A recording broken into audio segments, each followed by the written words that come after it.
صباح الخير، صباح النور البنات، نتمنى تكونوا في ألف صحة وسعادة.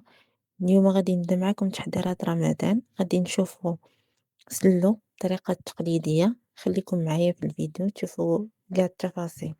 هنا البنات غندير الكمية تاع كيلو تاع بيكان جوج، غتخرج لينا تقريبا جاي شي 5 كيلو تاع سلو. وهانتوما أنا غنقول لكم المقادير هنايا في الفيديو، وغنكتبو لكم في صندوق الوصف. غير تبعوا معايا ومتنسوش جيم وكومونتير وسبسكرايب باش نطلعوا القناة ديالنا. هانتوما البنات هنا كنبداو نحمروا الزنجلان في نار مهيلة. انا ملي كنخليو الزنجلان يتحمر كنبقاو منحيدوش ايدينا، كنبقاو نحركو فيه صافي حتى كيتحمر. ملي كنضغطو عليه من بين يدينا كيعطي ريحة تاع الزنجلان محمر. من بعد ما حمرنا الزنجلان قسمناه على جوج. هنا كناخدو نصف الكمية تاع اللوز اللي درناها في الطيب وسخناها، دابا غنخليوها في الزيت اللي تكون باردة. حتى المقلي مكنكونوش شاعلين عليها، كنخويو الزيت من بعد نزيدو عليه اللوز.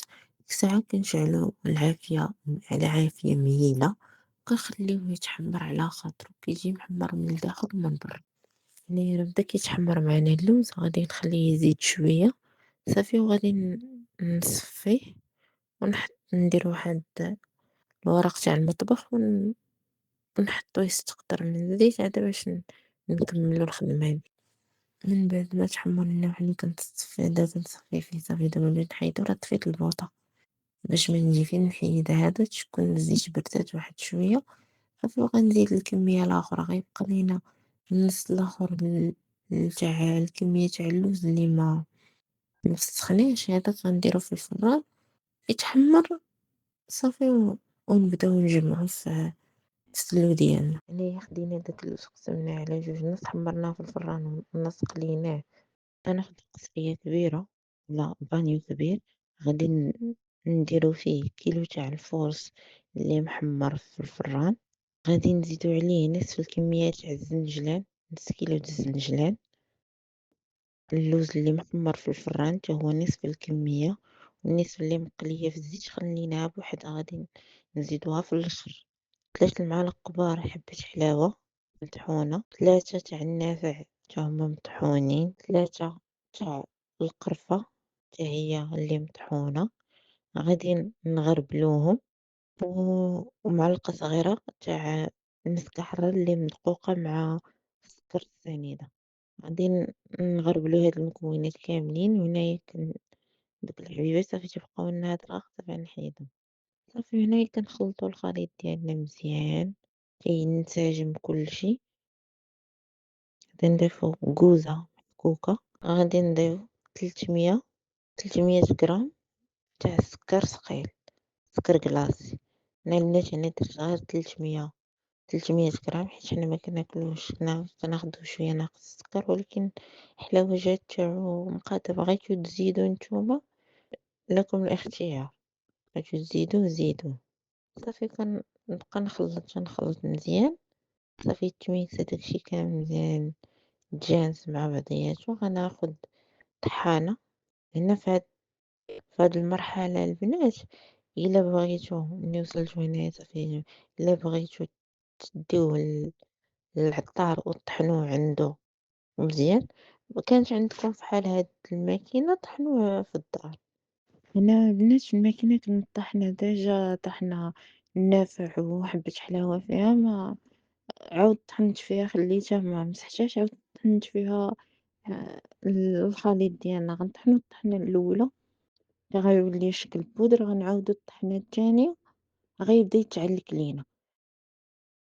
إلا حمرتو في داك النهار المكونات كاملين وطحنتوهم راه دغيا غيتعلك ليكم، مع الطحنة الأولى والتانية غيبدا يتعلك. ما طحنتوش داك نفس النهار والغد ليه عاودو سخنوه باش يتعلك ليكم، ما بغيتوش تعاودو تسخنوه، غتذوبوا الزبدة 200 غرام. أنا كندير بدوية ولا جودة، بجوجهم فيهم نسبة دهون 83 85%. تذوبوها تتولي بغنوازيط، وملي طحنو فحال ما كطحن الأولى الطحن التاني تزيدو كل طحنة 2 معالق ولا معلقة كبيرة، صافي هكاك غادي تهلك ليكم دغيا. إلا مبغيتوش تعاودو تسخنو، أنا هنايا مع طحنت كلشي في نهار واحد محتاجيتش الزبدة، دغيا تعلك ليا الطحنة الأولى، التانية صافي كيبدا يتعلك. هنايا غادا ناخدو داك اللوز والجنجلان لي كنا خلينا النص تاع الكمية لي مخلطناش مع الدقيق والمكونات الآخرين، هنا غادي نبداو نطحنوهم في الهاشوار، غنفرشوهم بحال نفرشوهم طحنا جوج صافي. غادي نطحنو الزنجلان، أنا هنا غنطحن النص وغنخلي النص غنديرو هكاك صايد في هاد المسكيلة اللي بقى، بحال اللي فيها رابعة غادي نفرششها، ورابعة غادي تبقى هكاك صاينة. غادي هكاك نزيدها على داك الخليط هكاك باش يبقى باين الزنجان، حنا كنبغيو الزنجان يبقى باين مسلو. هنا كنزيد نطحن ديك الكمية اللي بقات ليا تاع الزنجلان حتى هي ونزيدها على داك الخليط اللي عندنا. غادي ناخدو دابا الكمية الأخرى تاع اللوز اللي عندنا حتى هي غادي نبداو نطحنوها، غادي نفرشوها شوية، ماشي بحال اللوز هاشي. اللوز هاشي كنخليوه رقم شوية من اللوز هاشي، شتي درتها رقيقة شوية على اللوز هاشي. صافي حتى كنكملو الكمية كاملة ديالنا. كناخد واحد الكمية شوية باش ندير الزواق، ماشي كلو كنطحنو كنهرمشو مزيان صافي، ونزيدو على سلو ديالنا. هنا كنبداو ندخلو في الكمية تاع اللوز والجنجلان اللي زدنا، ونبداو ندخلوها في داك السلو كامل، وحنا ندلكو شوية، ما غندلكوش بزاف، دغيا دغيا ما غادي تشعيو ما والو، ماشي داك الدليك اللي بغيتو. إلا بغينا نديروها في العجانة نقدرو نديروها في العجانة، هو راه غيجيكم سايح بزاف هكا في ايديكم، غيجيكم مزيان. التعليكة هي هادي. صافي البنات كيما كتشوفو هنا معايا دخل ليا ديك الكمية كاملة تاع اللوز والجنجلان وجا معلقة. صافي البنات هنا ملي ساليتو حطيتو ليكم فحال ما هكايا.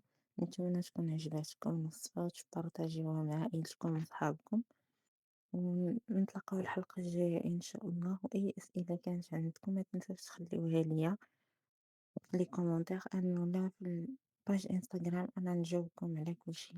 السلام عليكم، باي باي.